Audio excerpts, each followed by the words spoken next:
And then resistance 131. Tu net stop kita. Jadi nampak tak? Dia stuck. Ni memang resistance dulu. Dia pergi kat 131, nampak dia stuck. Okay, so membuktikan yes, itu adalah resistance ni lah. Okay, and then dia breakout. Dia berjaya breakout. Lepas tu 131 dia pergi pecah 146. Okay, actually saya personally target dia start dekat sini hari tu. Macam mana dia start dekat sini, saya target dia start dekat sini. Tapi tak, dia terus naikkan juga. Dia terus naik lagi sampai 158. Okay, so sekarang ni dia buat retracement. Kalau kita tengok, right, kita tahu, kita faham, sekarang ni actually you guys boleh mark dua RBS. Satu dekat sini, satu dekat sini, betul?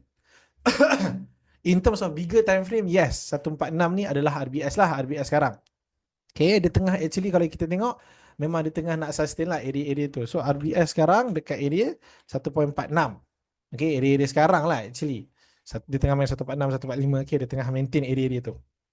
Alright. Jadi in terms of kepada yang nak rely on this, 145 lah.